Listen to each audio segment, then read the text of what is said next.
Hello, party people. Welcome back to the show. And I am here bringing you another episode of me bullshitting about sports. And just like last week, I told you that this week I would be doing my NFL Power Rankings, aka the, what was it, Gridiron Grand Prix accelerating to Allegiant Stadium. I had to come up with a nice little title to add some pizzazz to it, a little woo woo, a little flair to it, make it sound nice instead of just all the power rankings, all the tiers, all the pyramid. I had to spice it up just a little bit. Everybody, I feel like there's not very many options of, of for doing the power rankings, but it's still just gonna be a power rankings until I get some type of graphics. And right now, I'm not sitting down and doing that right now. I ain't got the time to do that right now. So we will be getting right into the show here. Probably a shorter episode today, depending on how I feel throughout. But I think, let's get right into it. And I'm going to go through each division and give you my rankings of each division. And then after that, I'll go through the rankings of each conference and explain how I have them segmented out and everything, and the records that I have and why everything is ranked the way it is. And then we'll go through the playoff picture shortly after. So let's start with the host with the most of the Arrowhead Invitational every year, the AFC West, and the reigning Super Bowl champion, Kansas City Chiefs. Shout out to Mitch Holtis. Shout out to you, Mitch. You the coldest. So with AFC West, I'm just gonna start from the top. Actually, Chiefs number one. Simple. The weapons look nice in the preseason. There's a possibility of a down year, but I don't necessarily see a down year being them dropping out of number one in the AFC West. Number two, I have the Los Angeles Chargers doing, let me pull up last year's records here. I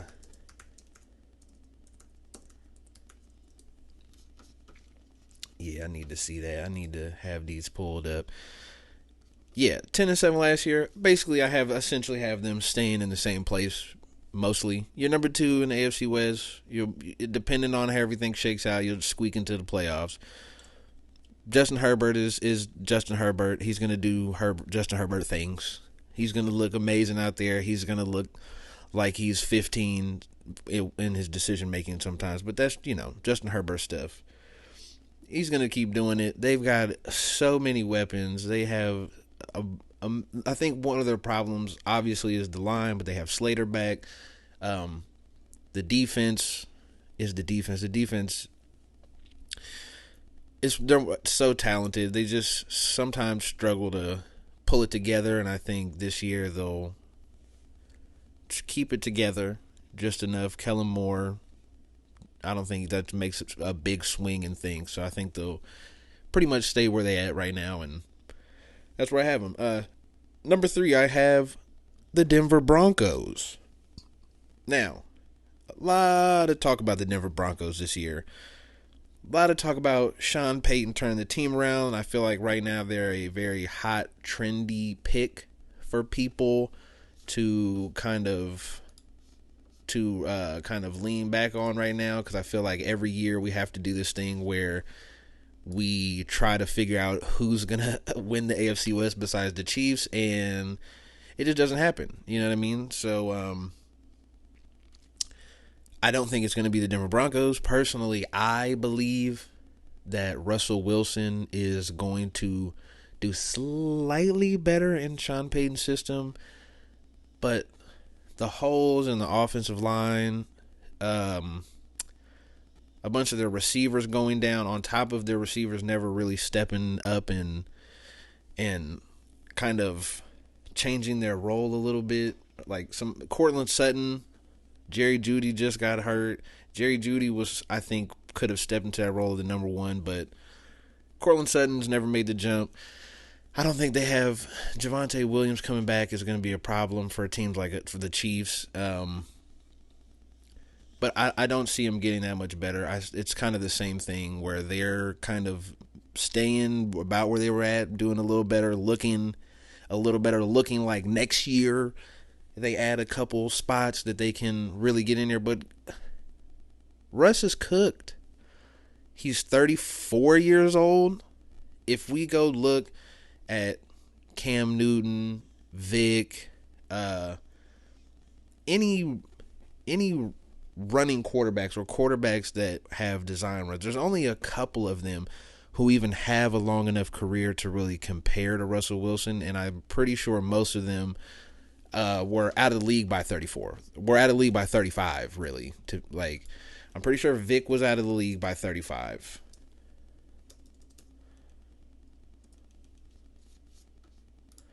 Let's see. At 35 years old, Michael Vick started 3 games.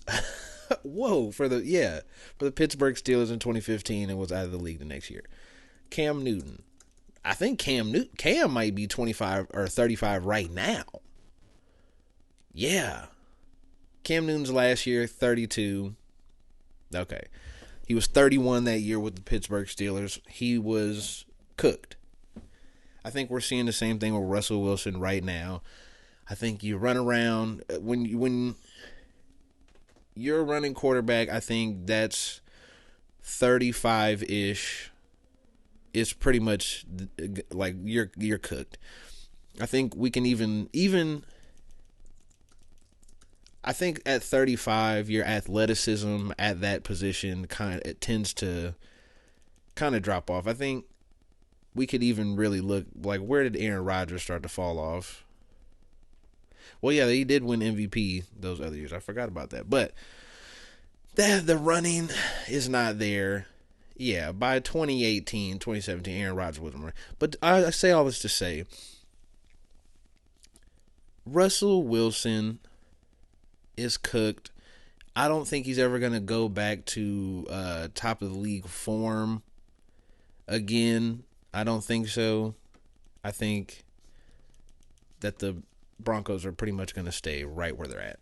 So that's that. And then coming in last place in the AFC West, we have the Los Angeles Raiders. Not much for me to say here. I don't think Jimmy Garoppolo can show to be better than what Derek Carr did. I think the system Josh McDaniels is running with Jimmy Garoppolo, I don't. One of the main reasons is I don't think their offense can run at a high enough RPM to make up for the lack of defense that they're going to have. They're going to have a major lag on the defensive side. I can't name you more than 3 guys on their defense, and I watch them all. Like I watch every team in the AFC West, so I think the Raiders are really going to struggle this year. They're going to be bottom of the barrel, and it's not going to be a fun time for Raiders fans.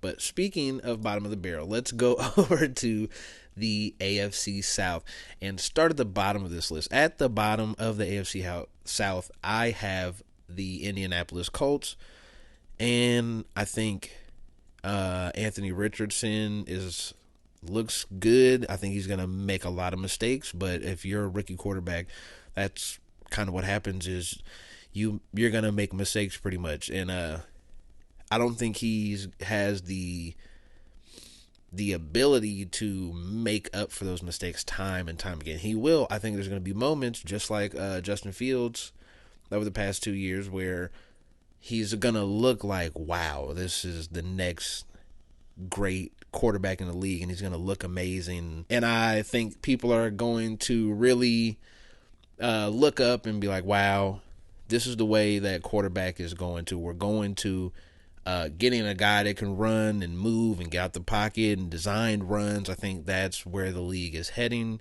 And I think Anthony Richardson is going to fit into that role. He's going to struggle with his accuracy. He's going to throw picks. He's going to fumble the ball. He's going to have turnovers. He's going to look raw and unpolished. And they're not going to win a lot of games. They'll be bottom of the barrel. Coming in at number 3 in the AFC South, I have the Houston Texans. I think, if I remember correctly, last year they came in last, yes, and this whole division was garbage. And I think basically, yeah, them and the Colts and the Texans will flip. They'll flip positions, and the Texans will do slightly better because I think C.J. Stroud. I'm not sure if C.J. Stroud is starting yet. Let's see if they've announced that. Yeah, Texans QB1. Have they made any announcements? Doesn't look like it. Wow. Okay. So yeah, I have a strong feeling. That's what I was been thinking. Having seen that, I have a strong feeling that Davis Mills is going to be starting over C.J. Stroud. We won't see C.J. Stroud until probably mid-season ish. I think that's good. I actually think that's amazing. Just sit him down, let him learn the offense a little more, let him get in the classroom and really just work over all the looks and everything that he needed to know and learn how to read defenses and just keep working and progressing. And he doesn't have to play this year, man. He does not have to play this year. I think it's such a great thing.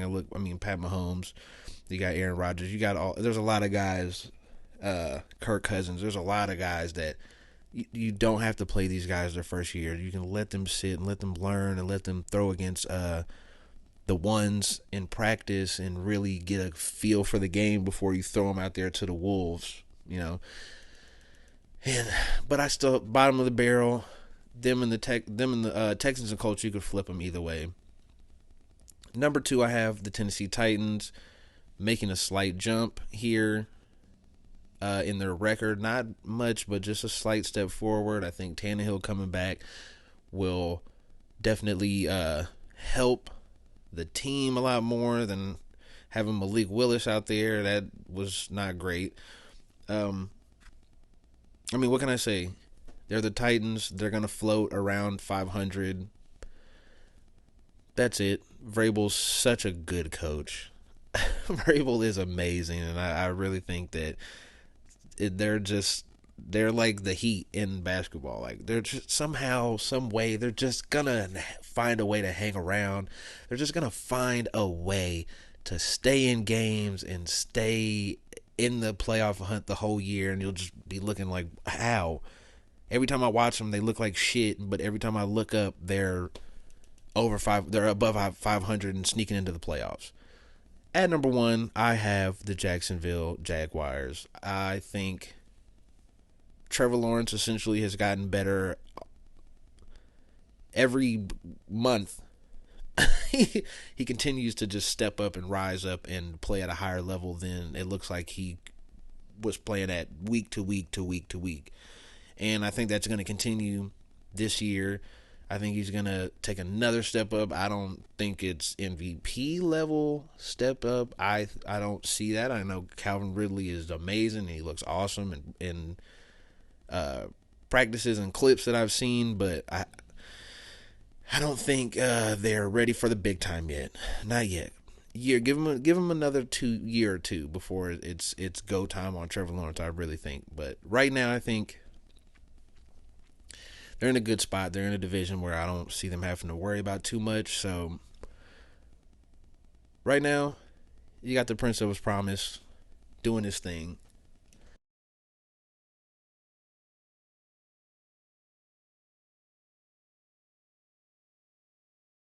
All right, and next here we have the AFC East.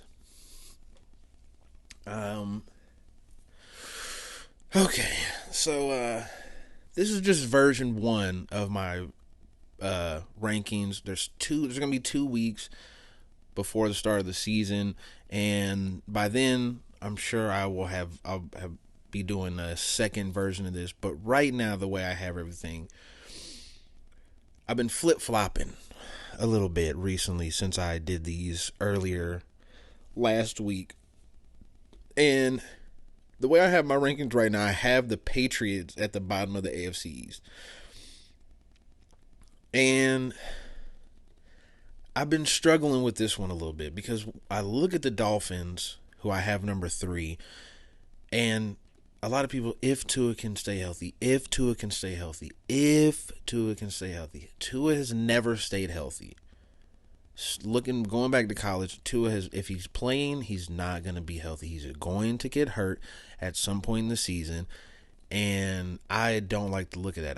Jalen Waddle and Tyreek Hill are amazing. And going back to before the Chiefs, had Patrick Mahomes. They had Alex Smith. And I think the Dolphins are in the same kind of boat as the Chiefs back then, where you've got solid defense, you've got pieces. Tyreek and Kelsey were at the time. Now you literally have Tyreek and Waddle now, and I just don't see an avenue where Tua can really take that step up and be a quarterback who drags his team to a Super Bowl. I think he's a great game manager, and I think basically the Dolphins would essentially have to be perfect in coaching / execution to really take this team to a level past where they're at. So I really have been struggling with putting the Pats over the Dolphins because I have this as a tight race between kind of the bottom 3 teams.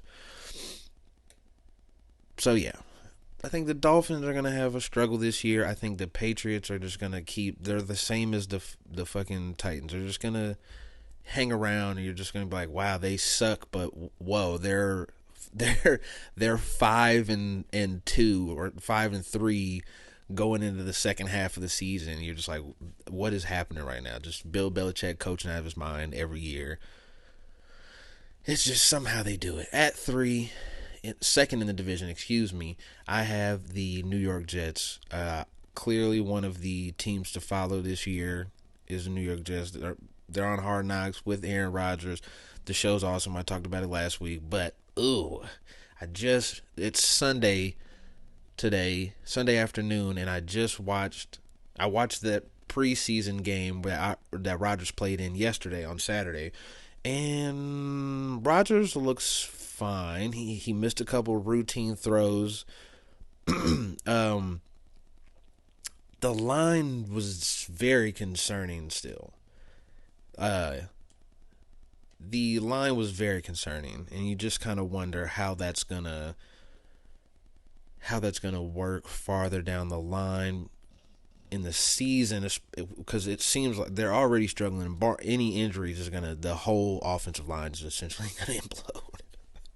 Like the whole team on the offensive side of the ball will implode, and yes, it's not good. So I still have them being second in the division, and obviously number 1 is the Bills. I don't understand. I know the way I look at the Bills is I don't really think that they are on the level with the Bengals and the Chiefs and even the Eagles and the Niners. I don't think they're in that class. They're the leaders of the second class of the good teams in the NFL, if that makes any sense.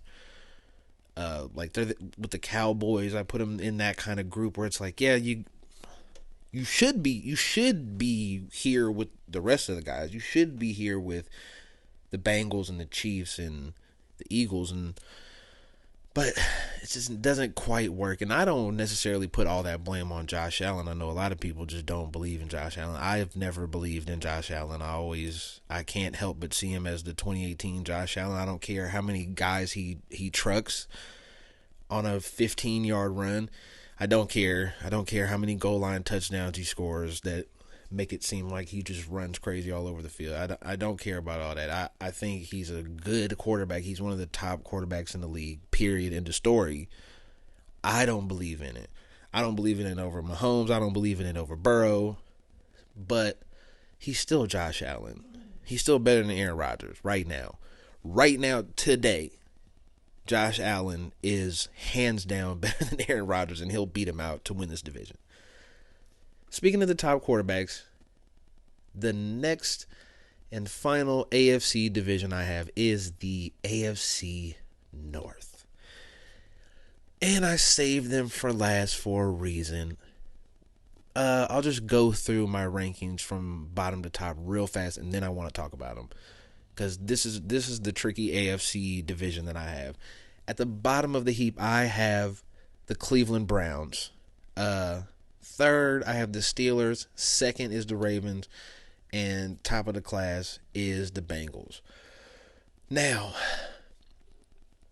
going back through this before I did this and yesterday, because I did these earlier in this week, and going over them again for a second and third time, I worry about the Bengals pick now. I worry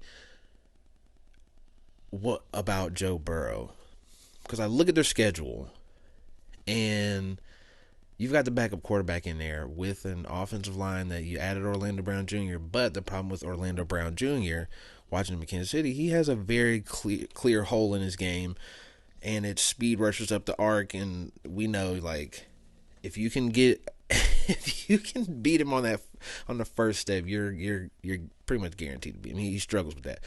But if you look at the schedule right now, they open at Cleveland, then Baltimore comes to Cincinnati. That could be 2 losses without Joe Burrow. That's 0-2 to start. Then you go to the Rams with Stafford back. Can Jake Browning duel it out with Matt Stafford on what is that? A Monday night game versus the Rams in Cincinnati. I mean, I could see that could be 0-3. Then you go to the Titans, which that defense is amazing. With Tannehill back, you could lose. We're talking about going into their bye week, week 7, with being 1-5, because they play the Cardinals at Arizona, and then they play the Seahawks week 7, and then go into their bye week. They could easily be 1-5 going into the bye week, and then they come out of the bye week and play the 49ers and then play Buffalo immediately afterwards. If Joe Burrow is not 100% or clearing the 90th percentile, 90% like healthy, if he's not top of the top, like ready to go Joe Burrow, the Bengals could completely fall apart. Their schedule is set up so crazy. They have the Colts once. They have the Texans and Arizona. And if the Rams suck, that's 4 games where essentially I look at their schedule and go, oh yeah, they got that. Pittsburgh is kind of there, but if Pittsburgh takes a step up, that's the problem here. Is the Steelers look like they have a pretty good setup team. They went 9-8 last year. Tomlin over 500 again, 9-8. They still win. At home they was 4-4. Away they was 5-4. Like, they won their last 4 games. So to me, what are we like? It's so tough. The Browns were 7-10 last year. Like, that's what I'm talking about. They're all right there at 500. I think if Deshaun Watson just doesn't look as washed up as he did last year after not playing for 2 years, a year and a half, whatever it was, they can make a run. The Browns can make a run. The Steelers can make a run. Lamar Jackson back for a whole season. The Ravens could mess around and make a run. Every team in this division is capable and has the talent on their team to make a run at being the winner of this division. I have this as being the tightest division in the AFC North, the most compelling division I think to watch this year, because Joe Burrow could be, however long Joe Burrow's out, really will dictate how this team goes, because their schedule is so crazy. Especially after coming out of their bye week is so crazy. You're at San Francisco. Your Buffalo comes into town. Then you play Texans. Okay, cool. Then you're at Baltimore. Then you play Pittsburgh. Then you're at Jacksonville for another Monday Night Football game. And then you get the Colts, and then you get the Vikings. And then you're at Pittsburgh, at KC, and then you play the Browns again. It's so their schedule is so hard. Coming off an injury, if Joe Burrow, what did Marche say? Come back by week 5. Yeah, because he has to be back, or they could lose every single one of these games except for Arizona. That's why he's saying, come back, get your feet back, beat the shit out of Kyler Murray if he's there. If Kyler Murray is still there by then. And you gotta come back. You don't have no choice. Like, you have to come back or your team is screwed. Okay. Now, let's head over to the NFC. Let's start with the least compelling, the NFC West. So, the 49ers just traded Trey Lance to the Cowboys for a 4th-round pick.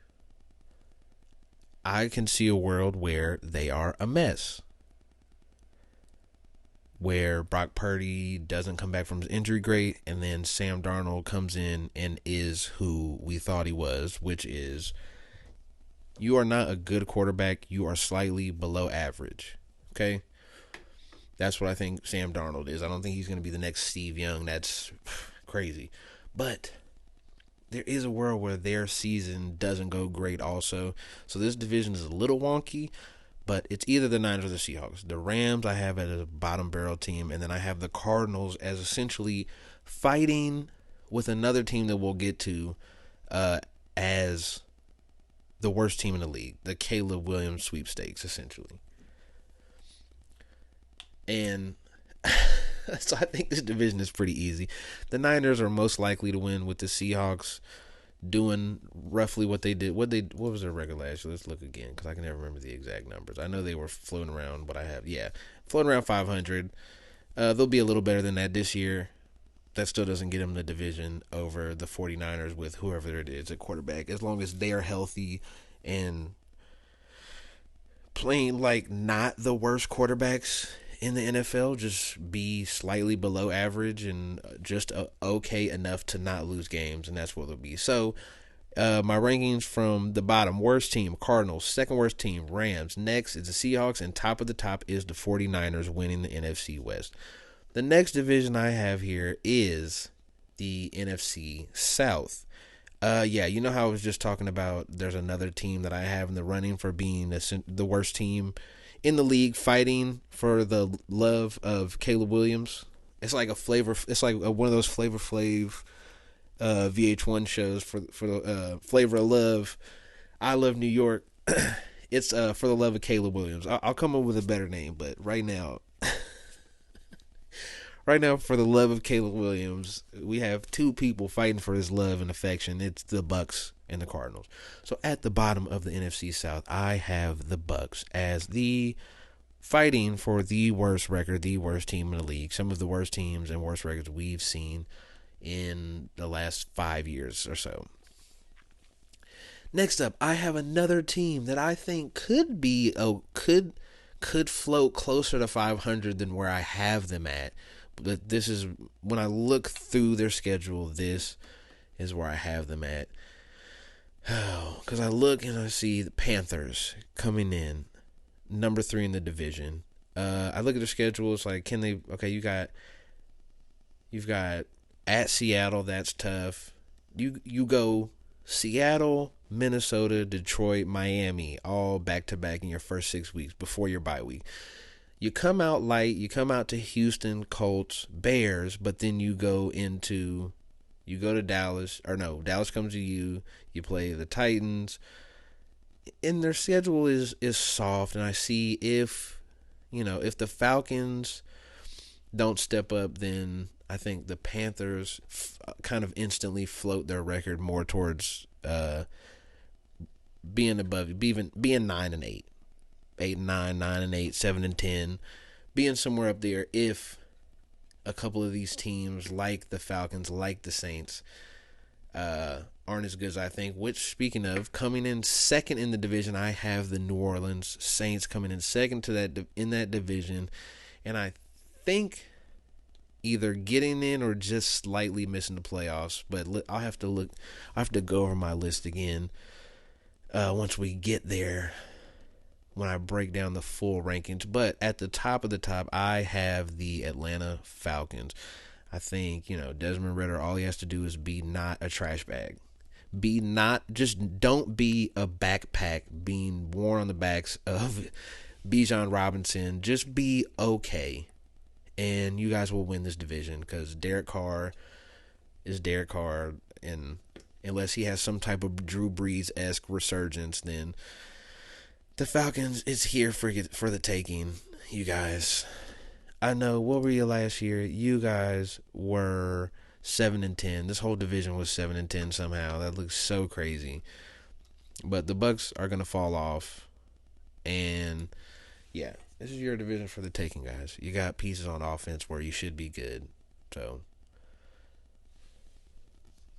coming in next is the NFC North.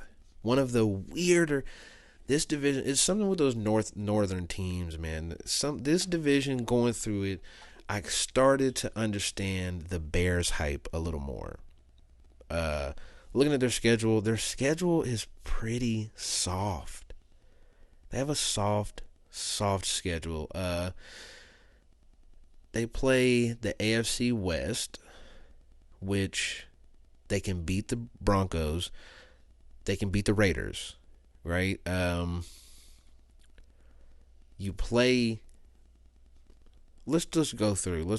At the bottom of this list, I have the Packers. I don't think Jordan Love's that good. I think they're going to regress. There's going to be issues within the team, possibly.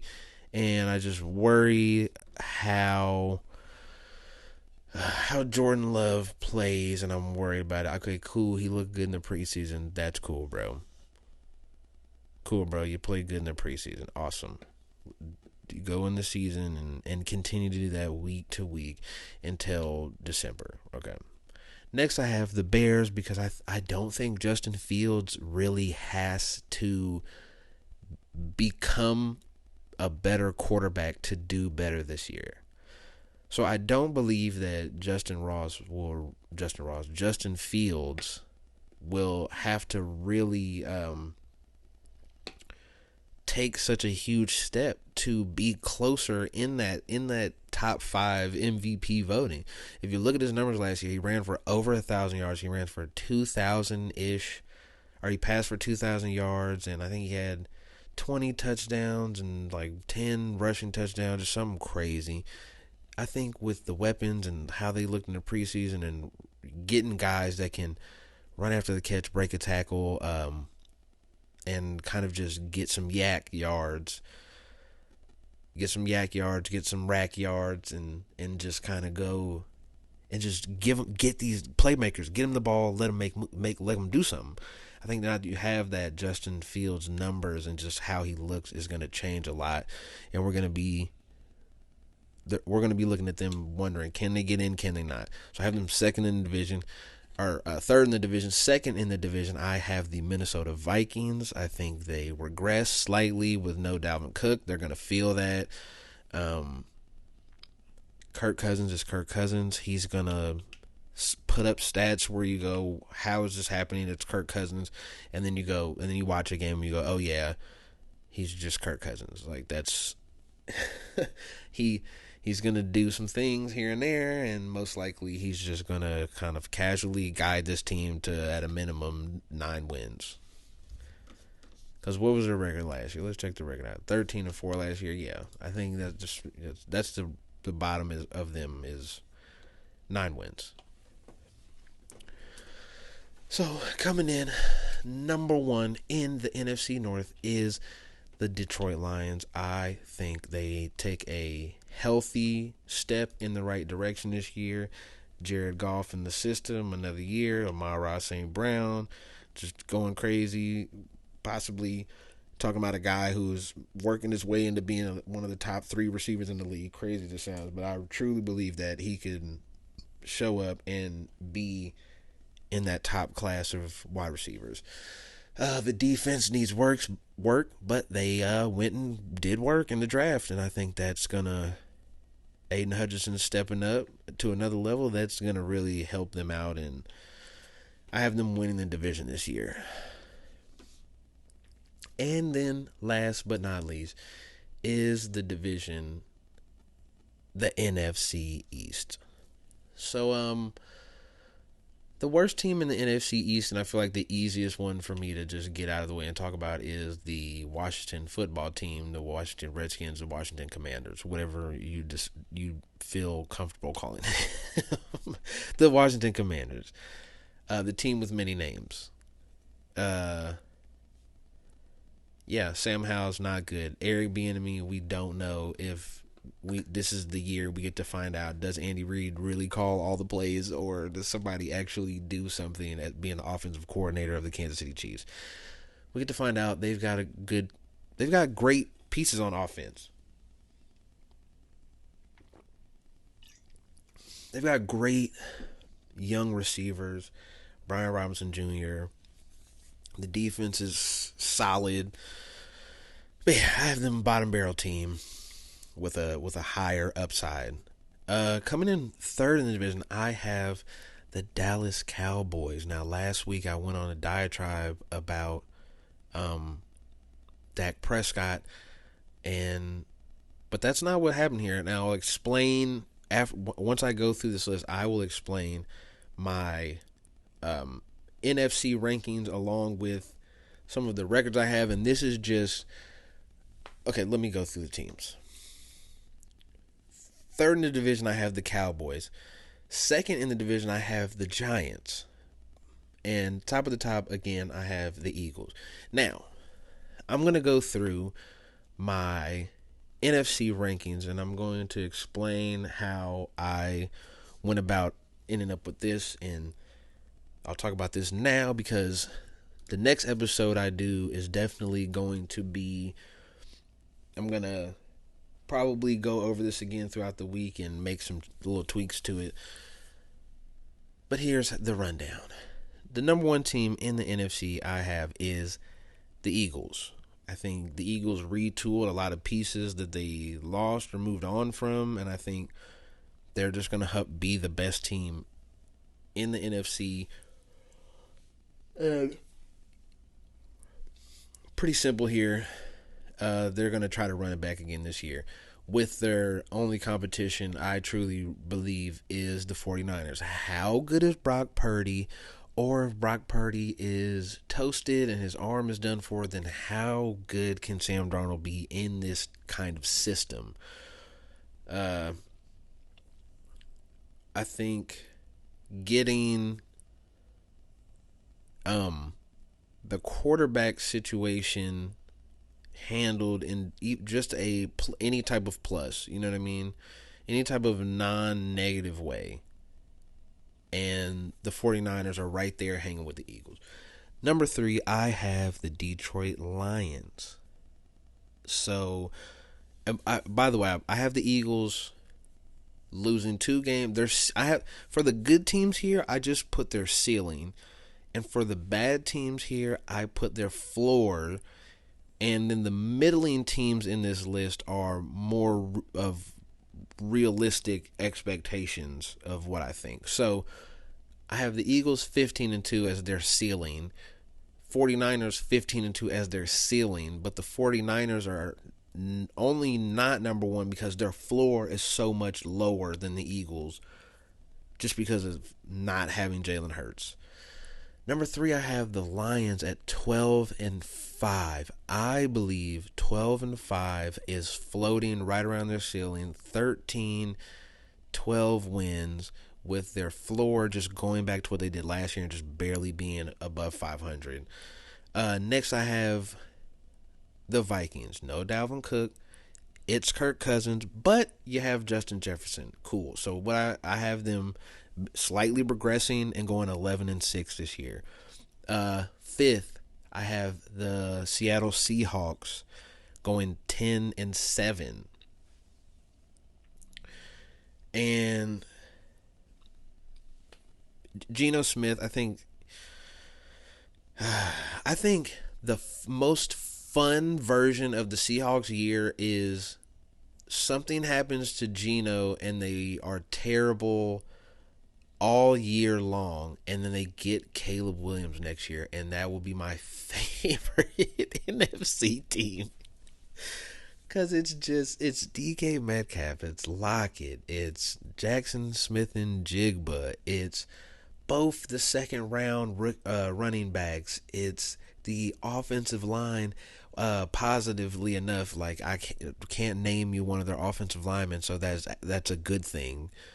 That they're not so great that I know who they are, but they're not bad enough where I know who they are. Yeah, I would love for Caleb Williams to just be able to go to the Seahawks with Pete Carroll. I would love to watch them with all those pieces and Caleb Williams doing his shit, and then him and the Eagles get to go at it to play whoever the fuck comes out of the crazy AFC. But right now I have them doing slightly better than 500 at 10-7, which is a little one win better than you did last year. I mean, it's Geno, guys. Come on. Now, to go back to what I was explaining with the NFC East, I have the Dallas Cowboys coming in at 10-7, and you'll think, wait, you have the Giants over the Cowboys in the division rankings. Aha, you caught me.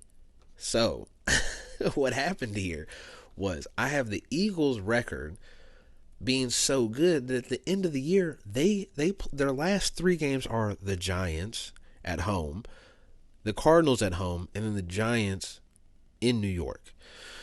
And so I think there's a world where they can just give up the last game against the Giants, which the way I did the schedules, I have the Cowboys splitting.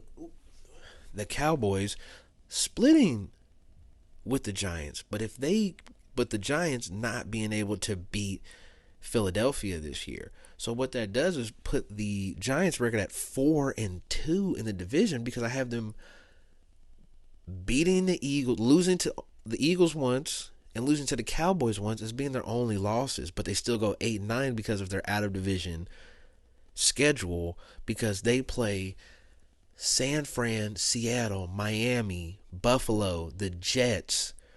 They play Vegas, they play New England, but then they play the Saints. And I just think they're gonna have a tough time being more than right where I had them. 9-8, 8-9. And okay. Number 7, I have the Falcons at 10-7. It's doing a little better than last year. I have the Saints going 9-8, and then the Giants at 8-9. And then right under them, I have the Bears at 8-9, so just under 500. I have the Packers 6-11, the Panthers 4-13, the Commanders 3-14, the Rams 2-15. But the Rams are a team that I think with Matthew Stafford, again, the only other team like that I have is the Bears, where I think their ceiling and floor ratio, I have the Bears right in the middle, because I think their floor is being the worst team, one of the worst teams in the league. They'll be fighting with the Bucks, Cardinals, Raiders, with being one of the worst teams in the league. But I also have their ceiling is getting into the playoffs, winning the division and getting into the playoffs with no Aaron Rodgers and Kirk Cousins starting to hit his downward trend, I feel like, and regress. Then the Bears could be a playoff team, or they could be one of the worst teams in the league. That's why I have them in the middle. The Rams, I have their ceiling is being where I have the Packers' ceiling. The Packers, I have their ceiling to me right now is 7 wins, being just below a middling team. But I also think the Rams could float up there into that same airspace of, being 7-10, or 8-9, floating around that same place that I have the Giants, Bears, Packers. But right now, I have them looking like, it's time to blow this thing up because we don't have the auxiliary pieces around our high-paid, high-end stars to really make a difference. Then I have the Bucks and the Cardinals. The Caleb Williams sweepstakes. For the love of Caleb Williams, the Bucks and Cardinals fight it out for being the last teams. So, making the playoffs, I have the division winners, Eagles, Niners, Lions, Falcons, and the wild card team, Seahawks and Bears. So I have 3 teams in here.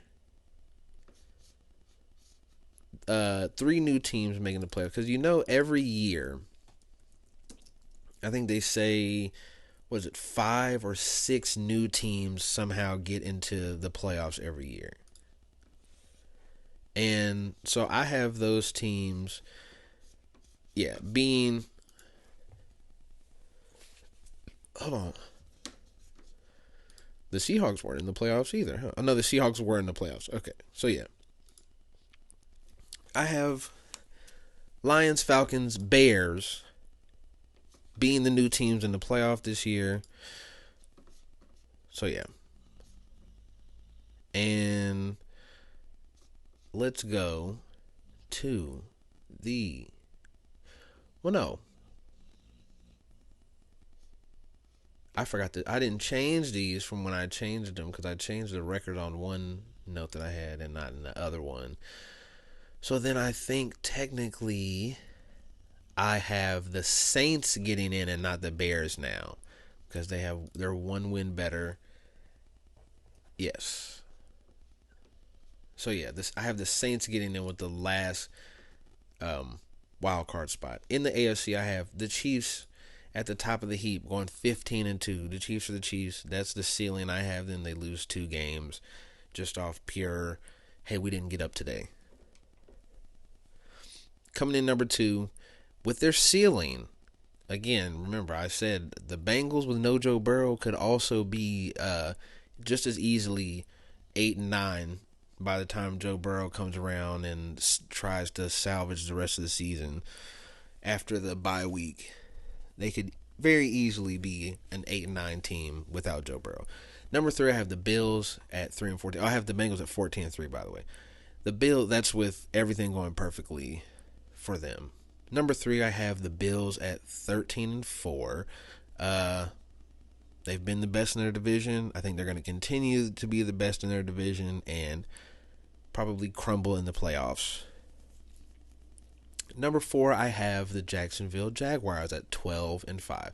Now in the AFC, this is where everything gets squirrely because after going through each game of each team on the schedules and doing the losses and then matching all of them up, the AFC has 4 to 5 teams in a row right here where we have Jacksonville at 4, 12-5, the Chargers at 5, 12-5, the Jets at 6, 12-5, and the Ravens at 7, 12-5, and then the Steelers at 10-7 and the Dolphins at 10-7. This group of teams with just field goals made in the last second could flip the entire AFC around with just simple games where I had to look at them and just decide for certain things and just let me go to, I think there was a Jaguars one where you have certain stuff like end of the season, Jags, Baltimore. Could the Jags win that game in Florida in December?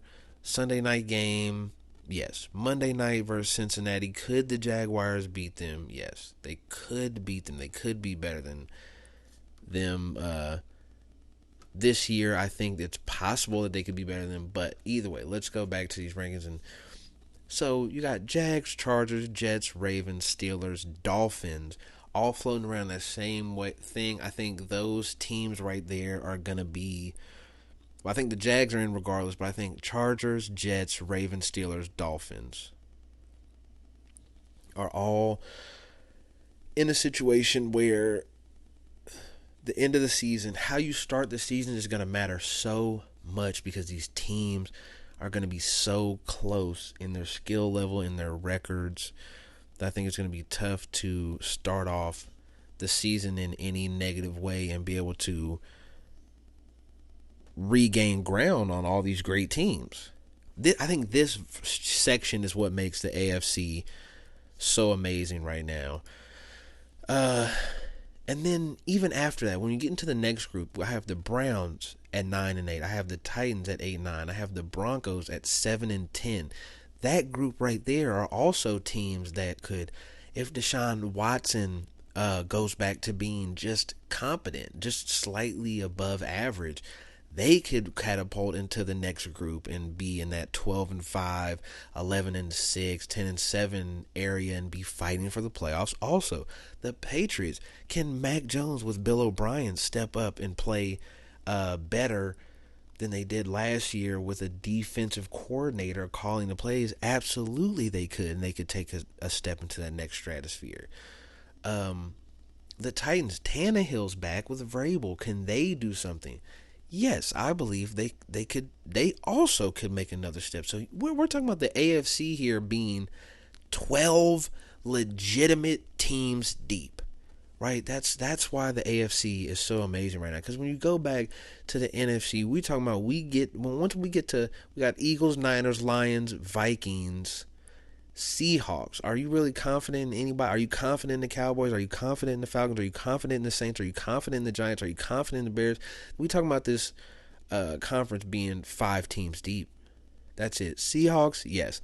Vikings, yes. Lions, even the Lions are a question mark. 49ers, yes. Eagles, yes. We're talking about 5 teams. We're talking about 5 teams, 4 teams in the NFC that you really feel like you can trust that they're going to be not terrible.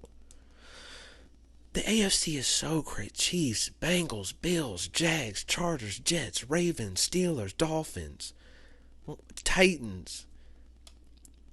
That's just without the Patriots and the Browns. All of those teams are teams that could be good. The Broncos are a team that if Russell Wilson goes back to being Russell Wilson, there's another team that could be good. Another team that can be good. And the Texans, if in some world CJ Stroud is great, is rookie of the year type of season, like the Texans were 7-10 last year. They have pieces. They have the line. They have these things in place where if CJ Stroud steps in and plays a really good season, they're tough. It's so crazy. It's only when you really you really get to the Colts and the Raiders where you start going, man, okay, those guys kind of suck. But the rest of these teams are good teams also. But there's teams, the Browns could be bad. The Broncos are probably going to be bad. Because what I have the Browns at 9-8, Titans at 8-9, Patriots at 7-10. Then you have the Broncos at 6-11, the Texans at 4-13, the Colts at 3-14, the Raiders at 2-15. So Broncos, Texans, Colts, Raiders are the only teams I personally believe that there's not a possibility of them going over 500. They're going to lose most of their games. And I just look at this. I go, the AFC is so fucking tough. And I just can't believe that the Chiefs keep, it's so unbelievable every time I look at it. It makes me appreciate it more and more as the years go on. Of just how do they keep doing this? How does this keep happening? Patrick Mahomes really is that good, because how does this keep happening over and over again? When I just looked at the AFC is they're 10 teams deep. It's so crazy. Oh, why? Okay, so the AFC, the playoff picture, I have the Chiefs getting in, the Bengals at 2, the Bills at 3, the Jags at 4. Those are your division winners. Then we have the Chargers, Ravens, Jets as the new playoff teams, with the Jets being the only new team getting into the playoffs. So the new teams I have entering the playoffs are the Jets, the Lions, the Falcons, and the Saints. So I have only four new teams getting in because I think the AFC is just so tough that the good teams are those are the teams outside of the Jets. The Ravens, Chargers, Jags, Bills, Bengals, Chiefs know how to win. They know how to win in the AFC. They know how to construct good teams. So I don't think a lot of the teams, their turnover is as important because they know how to fill the gaps. These are all teams that know how to fill the gaps. Shout out to the GMs and the AFC because you guys are doing amazing. So, with that said, that means in the AFC, we have the Bengals and the Jets playing with a 2-1 matchup in the first round. The Bills and the Ravens and the Jags see the Chargers again for a repeat. And this time, I have the Chargers beating the Jags to go play the Chiefs in round 2. I have the Ravens over the Bills, and this is where I said the Bills implosion happens, and we all go, wow. Lamar Jackson finally with a healthy year in the playoffs. Maybe he gets hurt early in the season this time and comes back late, has a great game against the Bills, and they go on to see the Bengals in the second round after beating the Jets, after beating Aaron Rodgers, and the Jets get to have a feel-good, hey, we made it. We made it into the playoffs. Good job, guys. Let's go. Let's have fun. Yes, next year. But they lose to the Bengals with Joe Burrow on a warpath after barely scraping by early in the season and then dragging his team back into greatness. They beat the Jets in the first round to go play the Ravens in round 2. And I think this year, the Ravens and Lamar Jackson step it up over that, last year in round 1, where they almost win without that fumble. The Ravens are in round 2 and not the Bengals. So I have the Ravens and Lamar Jackson overcoming the Cincinnati Bengals, going to the AFC Championship to play the winner of Chiefs Jags, and I have, come on now, Pat Mahomes, Andy Reid, Travis Kelce, Chris Jones back. It's the Chiefs over the Jags. The Prince can't hang on, and he falls to Patrick Mahomes once again. Not yet, young fella. Try again another year. The Chiefs move on to play the Ravens in the AFC Championship. Now, let's jump over to the NFC side before we do the AFC Championship. On the NFC side, the matchups we have are the Eagles won with a bye in the first round. So at 2, we have 49ers at 2 playing the Saints at 7. We have the Lions at 3 playing the Seahawks at 6. We have the Falcons at 4 playing the Vikings at 5. So I have the Niners over the Saints with the Seahawks over the Lions, and then the Falcons beating Kirk Cousins and the Vikings with a year of regression, and the Falcons moving on with Desmond Ridder playing okay. So everybody feels like he's just running. They're running the ball. They're playing good defense, and Desmond Ridder is managing the game. They actually make it to the second round of the playoffs over the Vikings. So in the second round of the NFC, we have the Eagles taking on the Falcons and the Niners taking on the Seahawks. I have the Niners beating the Seahawks with that rush, just taking Geno and them down. They get the win over the Seahawks to see the winner of Eagles-Falcons, which I have as the Eagles. They running it back. The Eagles play the 49ers in the NFC Championship, and I have the Eagles beating them again. And in the AFC Championship, I have the Chiefs winning again. I think these two teams are just so good. The Eagles, with the depth of talent that they have, are going to drag themselves back to, with barring injury. Most of this is all barring injury and barring catastrophe for most of these teams. So on this version 1 of my rankings, I got the Eagles meeting the Chiefs for the Super Bowl again for the repeat. And we get to watch another classic where the Eagles and Chiefs clash, and the winner of the Super Bowl in my rankings this year is Pat Mahomes. Come on now. Now, do I think it's possible for the Eagles to win? Yes. I'll run it back. I want to see it again. No field talk, no none of that. Do a turf if you got to, but that's what I want to see. I want to see this again. I want them to run it back. Run it back.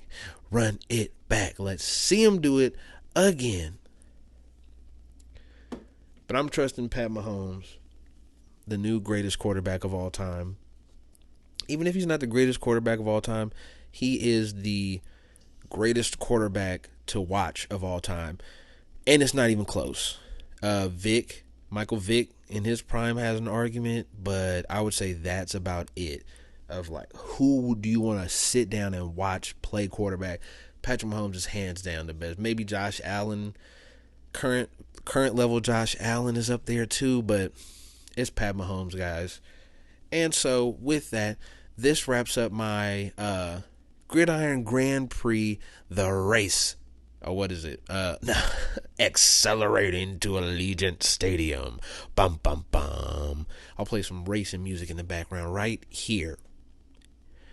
Gridiron Grand Prix, accelerate to Allegiant Stadium. No. But, thanks for listening again, guys. I had fun doing this list. I'll probably do version 2 before the season starts, so not next week, but the week after that. And I hope you enjoyed your time listening. I enjoyed my time recording and talking to you guys, and I will catch you next week. See ya.